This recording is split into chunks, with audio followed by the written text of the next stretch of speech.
السلام علیکم۔ آپ ہمارے ویڈیو کو لائک کر دیا کریں اور ساتھ ہی ہمارے چینل کو سبسکرائب بھی کر دیں اور ہر نئی نوٹیفیکیشن کے لیے بیل آئیکن کو بھی دبا دیں۔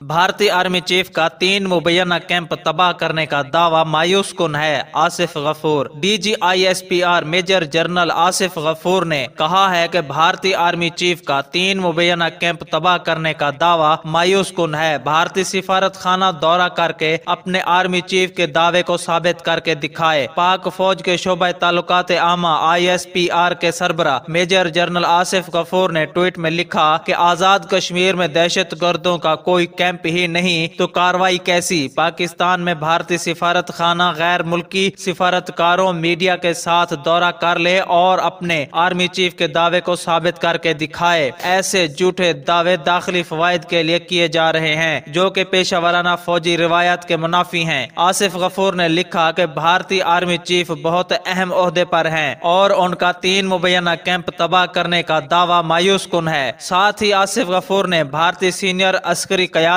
کے جھوٹے دعوے کو خطے کے امن کے لیے خطرہ بھی قرار دیا ہے۔ واضح رہے کہ گزشتہ روز بھارتی فوج نے ایل او سی کی 3 سیکٹر پر بلا اشتعال فائرنگ کی تھی جس سے پاک فوج کے لائنس نائک اور 5 شہری شہید ہو گئے تھے۔ تاہم بھارتی فوج کو منہ توڑ جواب دیا گیا جس کے نتیجے میں 9 بھارتی فوجی ہلاک جبکہ کئی زخمی ہوئے۔ پاک فوج کی جوابی کارروائی میں بھارتی فوج کے 2 بنکرز بھی تباہ ہوئے۔ تو ناظرین، آپ کا اس بارے میں کیا خیال ہے؟ نیچے کامنٹ باکس میں اپنی قیمتی رائے کا اظہار کریں۔ اللہ حافظ۔